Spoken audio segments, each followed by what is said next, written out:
A good evening and welcome to the English News Bulletin. We trust you've had a fulfilling Saturday. Now let's kick off this edition with the headlines. The First Lady of Rwanda has attended a ceremony to remember the youths who were killed during the 1994 genocide against the Tutsi. Earlier today, also during a graduation ceremony at Green Hills Academy, the First Lady, Her Excellency Jeannette Kagame, urged the recent graduates to actively contribute to the development of their country, which has nurtured and continues to trust in them.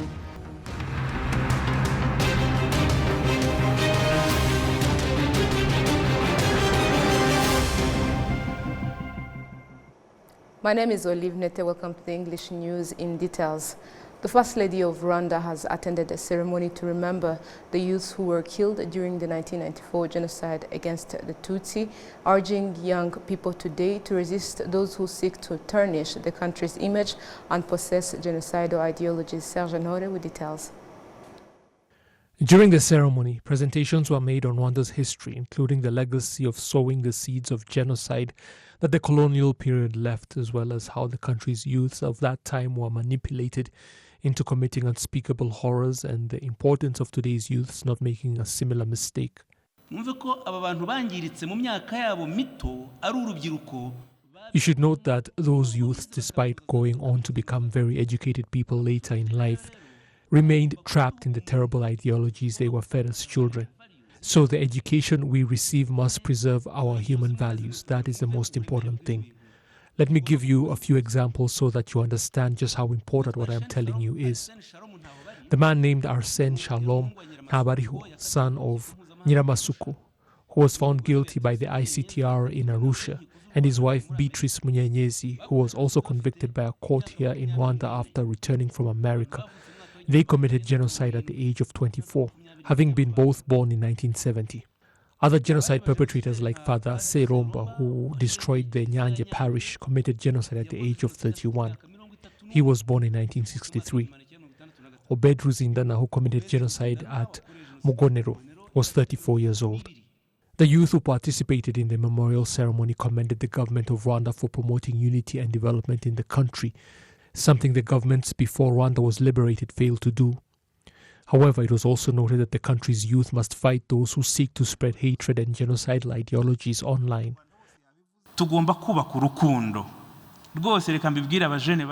We must build up love, and I must urge young people not to engage in abusive behavior. We must love Rwandans wherever they may be, because for the longest time hate was taught. The destiny we have chosen as our country also demands that people be held accountable, and that has been discussed at length.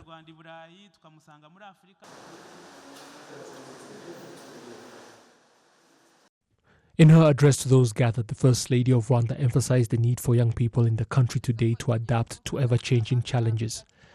Ibibazo turwana nabyo ubungubu bifite isura yindi ibasaba namwe gutekereza inzira y'urugamba mufite. The problems we face today have taken on another appearance and require you to think of the struggle that lies ahead of you. Do not be afraid, because we will remain close to you and provide the counsel you need. But you are the ones who will write the history of the next 30 years and beyond. We must be steadfast in resisting anyone who tries to disrupt all we have achieved, be it orally, in writing, or any other form of action, because we know the consequences of such things. It is therefore our responsibility to resist, denounce, and defeat such people. As young people, you should understand that after the genocide, we could have divided ourselves, but we chose to be Rwandan and united. It is not because it was the easy thing to do, rather because that is the only legacy that we should leave for future generations.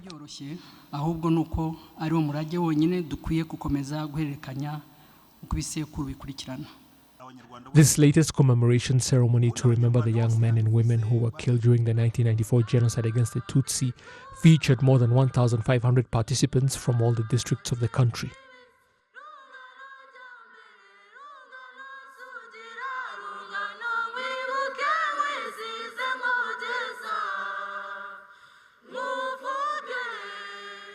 Thank you, Serge, for the details. Now to other matters. The First Lady, Her Excellency Jeanette Kagame, urged the recent graduates of Green Hills Academy to actively contribute to the development of their country, which has nurtured and continues to trust in them. She emphasized this message during the graduation ceremony at Green Hills Academy on Saturday, addressing the graduating class of 2024. Take a look.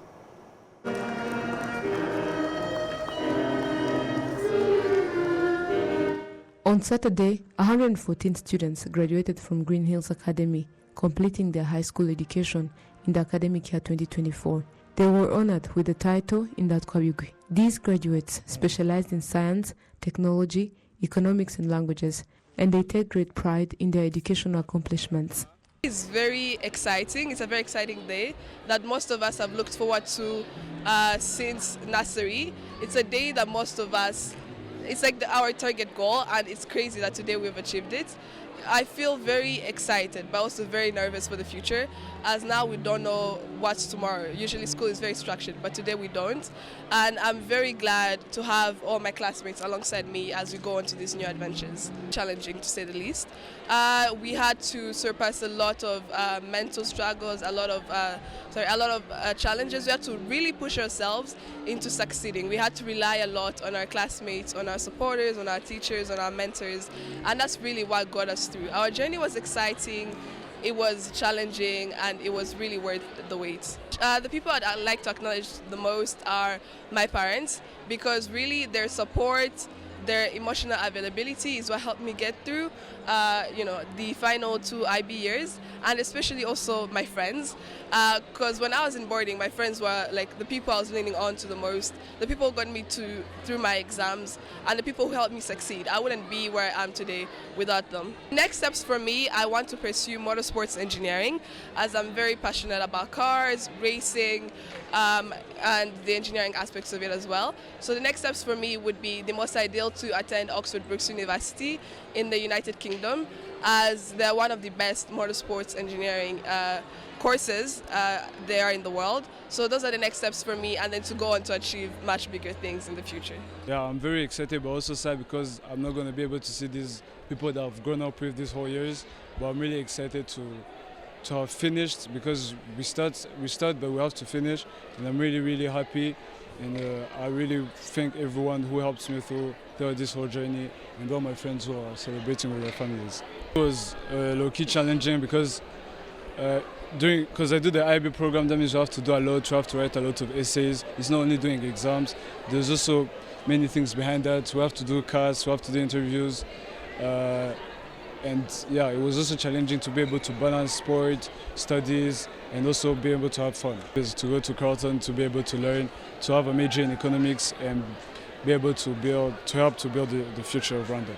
Green Hills Academy Principal Daniel Hollinger noted that these students are also engaged in charitable activities to support vulnerable communities. Speaking on behalf of the parents, Prime Minister Dr. Edouard Ngirente highlighted that this day is an opportunity to reflect on the students' hard work and the challenges they have overcome to reach this milestone. He expressed gratitude to the First Lady, Her Excellency Jeanette Kagame, and the institution of Green Hills Academy for their significant contributions to the students' education, helping them grow into strong, capable individuals. He encouraged the graduates to move forward with confidence. First and foremost, always believe in yourselves.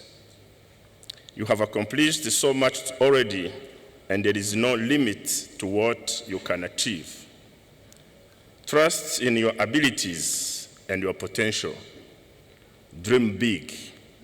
Dreams will change, and that's okay, as long as you keep aspiring to be the best in whatever you choose to do.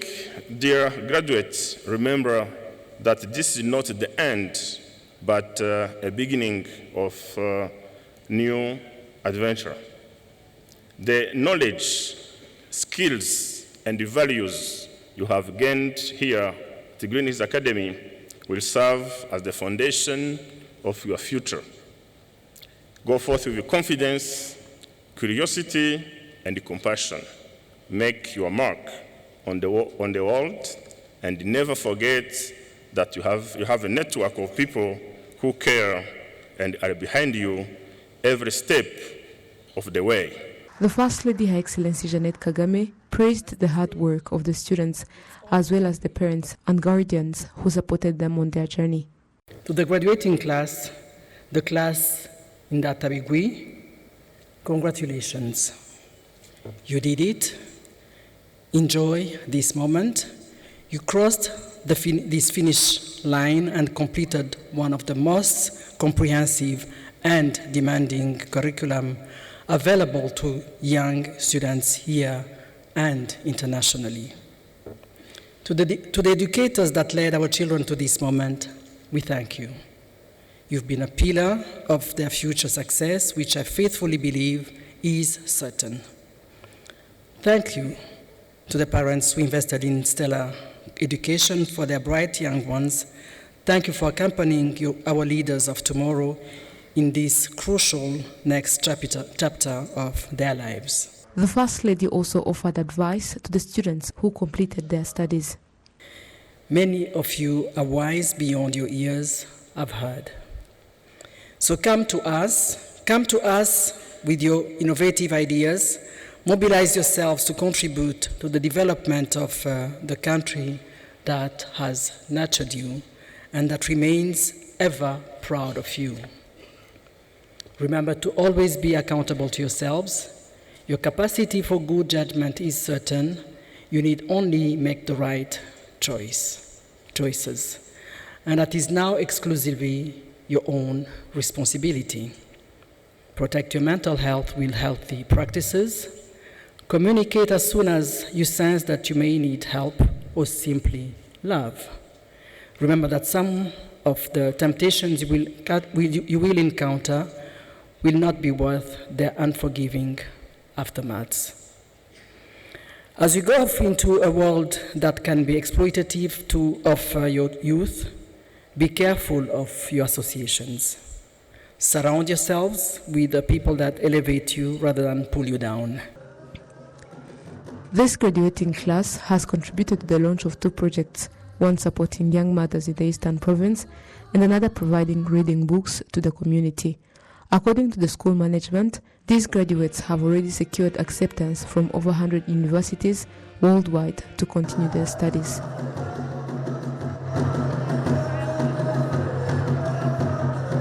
Moving ahead, the Ministry of National Unity and Civic Engagement demonstrates that in the last 30 years, there has been a crucial step taken in building the unity and resilience of Rwandans. This progress is attributed to various initiatives aimed at promoting reconciliation, social cohesion, and national identity, which have significantly contributed to the nation's stability and development. Adam Squizera with more. Historical researchers and non-government organizations have demonstrated that the path Rwanda has chosen in building unity and resilience is a crucial step taken by the Rwandan government in the past 30 years. This approach has significantly contributed to the country's substantial development, fostering social cohesion and national progress. The journey of building resilience has been multidimensional. It's building resilience starting, for example, from the invisible wounds at the individual level, reconstructing families, because one of the impacts of the genocide was actually to destroy families. How do you rebuild trust among people, especially those who survived and those who perpetrated the genocide? But also, how do you rebuild trust in institutions?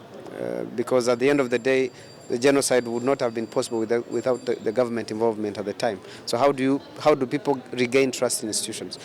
In terms of our recent study, we found that the level of resilience 30 years after the genocide is at a good level, particularly when it comes to resilience of institutions, where the study showed it stands at 92%. Some of the youth shown that one of the things they prioritize is protecting the achievements made in building unity and resilience. They recognize the importance of maintaining and advancing the progress that has been made over the last 30 years. I'll teach my students all the ways of building resilience from our country's history in order to build a resilient country for the future generations to come. My role is to explain my young brothers and my fellow youth on how we can preserve what we've achieved as a Rwandan. The Ministry of National Unity and Civic Engagement states that while protecting what has been achieved is crucial, it is equally important to safeguard the country from regressing in its journey of rebuilding unity and resilience. This dual focus ensures that Rwanda not only preserves its progress, but also continues to advance without setbacks. There are various activities and programs focused on the youth, aiming to teach them our history. These gatherings take place in different provinces, bringing together both young and old to share ideas and learn more about our history. A study conducted by the Ministry of National Unity and Civic Engagement in March 2024 demonstrated that the resilience among the Rwandans has reached a satisfactory level. The study revealed that individual resilience, measured by various indicators, showed high level of collaboration and negotiation at 87.5%, while empathy, tolerance, and forgiveness were at 85%, where these findings indicate a strong interpersonal and community resilience within the country. Adam Squizera, RwandaTV News. Thank you, Adams, for the details. Now, a Skol Brewery company known for producing various beverages has launched a new alcoholic drink called Virunga Silver. Take a look. The launch event for Virunga Silver beer brought together over 500 people, both young and old. They danced and celebrated the new product.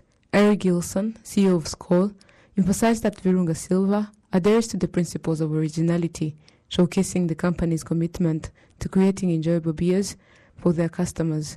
Yves Uwiduhaye, Skol's product brands manager, noted that the newly released beer appeals to both adults and youth.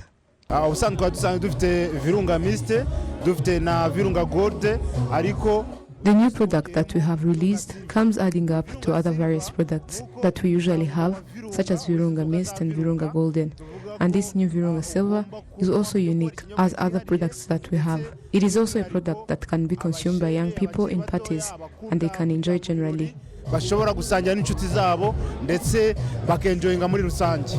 Marie-Paul Niwemfura, marketing manager of Skol, emphasized that the release of Virunga Silver beer marks a significant milestone in the development of Skol's brands. Virunga Silver is a great innovation that is now coming in the Virunga family of beers.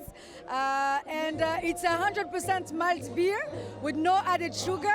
And we've added a special ingredient called citra hop to truly make it a unique product that is also very refreshing.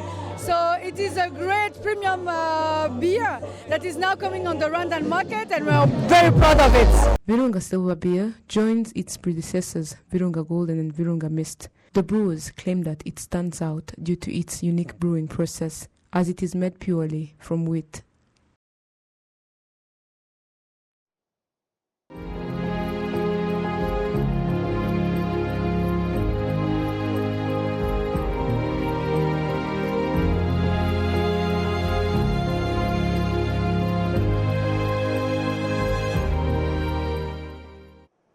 Moving ahead, members of Rwanda's mining sector have been urged to reject hatred and divisionism so as to ensure that the atrocities that were committed in 1994 are never repeated in the country. The call was made as they held a commemoration event to mark 30 years since the genocide that was perpetrated against the Tutsi that was featured a visit to the Kigali Genocide Memorial at Gisozi. Commemorate the Rwandans who lost their lives in the genocide against the Tutsis. The message is that genocide shouldn't happen again. And our message to fellow workers in this institution of Rwanda Mines Petroleum and Gas Board is that we should refrain from any form of discrimination. We should look at ourselves as Rwandese and working together for the development of our country.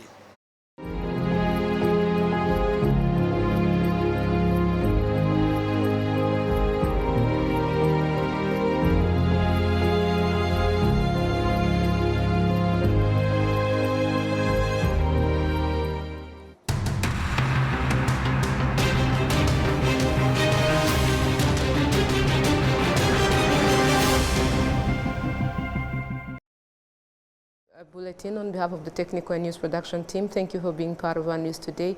See you next.